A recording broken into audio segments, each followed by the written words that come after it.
আওয়ামী লীগের কার্যক্রম নিষিদ্ধ হয়েছে বিকজ তারা যেই ধরনের হিউম্যান রাইটস অ্যাবিউজ করেছে, তারা জনগণের ভোটাধিকার কেড়ে নিয়েছে, দেশের সমস্ত দেশকে তারা নিয়েছে একটা ডাকাতির একটা জায়গা হিসাবে, যে যত পারো ডাকাতি করা যায় সেটা হিসাবে নেই। তারা তো পুরো বাংলাদেশের মানুষের সমস্ত অধিকার তারা খর্ব করেছে।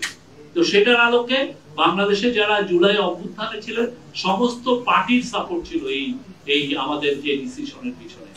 এবং এই জন্য দেখেন পুরো বাংলাদেশে একটা স্বস্তির নিঃশ্বাস ফেলেছে এই আওয়ামী লীগের কার্যক্রম নিষিদ্ধ হতে। কোথাও কোনো আপনি দেখেছেন? পুরো বাংলাদেশের মানুষ স্বস্তির নিঃশ্বাস ফেলেছে। প্রফেসর ইউনূস তার এই ইন্টারিম গভর্নমেন্টের ক্ষমতা গ্রহণের 1 মাসের মধ্যে সমস্ত টপ এডিটরকে ডেকেছিলেন, ডেকে বলেছেন যে আপনারা মন খুলে আমাদেরকে নিয়ে লেখেন, আমাদেরকে ক্রিটিসাইজ করুন। আপনি ক্রিটিসাইজ করলে তো আমার চোখের পর্দা খুলে যায়, আমি দেখতে পাই আমার ফেইলিউর গুলো কোথায়, আমরা তখন আমার সেই অনুযায়ী রেকটিফাই করতে। আপনার সবাইকে অনুরোধ, আপনারা আমাদের যদি ফেইলিউর পান লেখেন, কিন্তু মিথ্যা কথা লিখেন না। হ্যাঁ, আপনি আমার যে দেখতেছেন যে না আমি অন্যায় করেছি, আপনি লেখেন, ইউ আর মোস্ট ওয়েলকাম।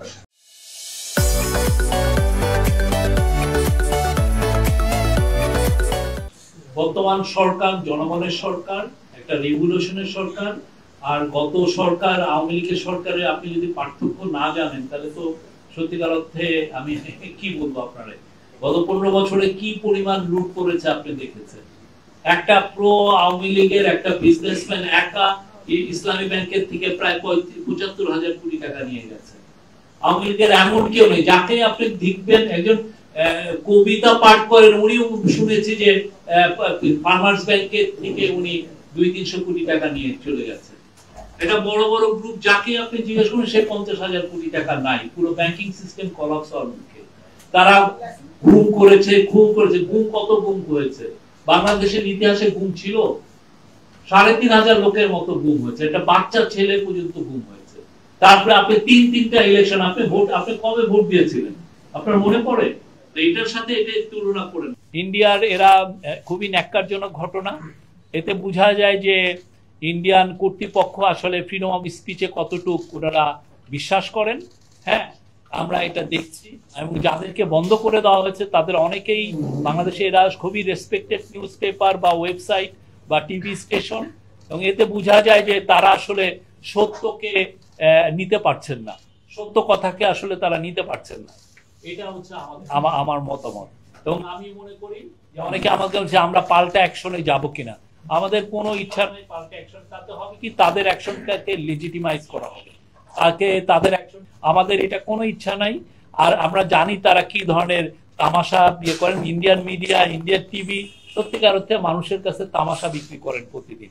মনে হচ্ছে যে ওই আগেকার ইন্ডিয়ার জি টিভিতে যে নাটকের অপেরা যেগুলো দেখি সেগুলোরই একটা খণ্ডিতাংশ ওদের টিভিতে দেখা যায়। বর্তমান সরকারের অবস্থান হচ্ছে আগে আওয়ামী লীগ কি করেছে? আওয়ামী লীগ তো 15 বছর ছিল। আওয়ামী লীগ 15 বছর ছিল না, তখনই সেটা ওদেরকেই করতেন। তারপরে সেই 71 এর পরেও তো ব্যান করা হয়েছিল না জামাত ইসলামী। গভর্নমেন্টের অবস্থান আপনি তো দেখেছেন। আমরা আওয়ামী লীগের বিষয়ে সুস্পষ্ট দিয়েছি।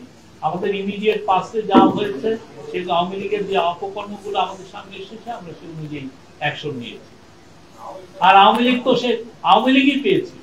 আওয়ামী লীগ তো 15টা বছর পেয়েছে, সেই সময় আরো 3.5 বছর পেয়েছে। আওয়ামী লীগের ওই সময়টা তো এর আগে 50 বছর তো ছিল।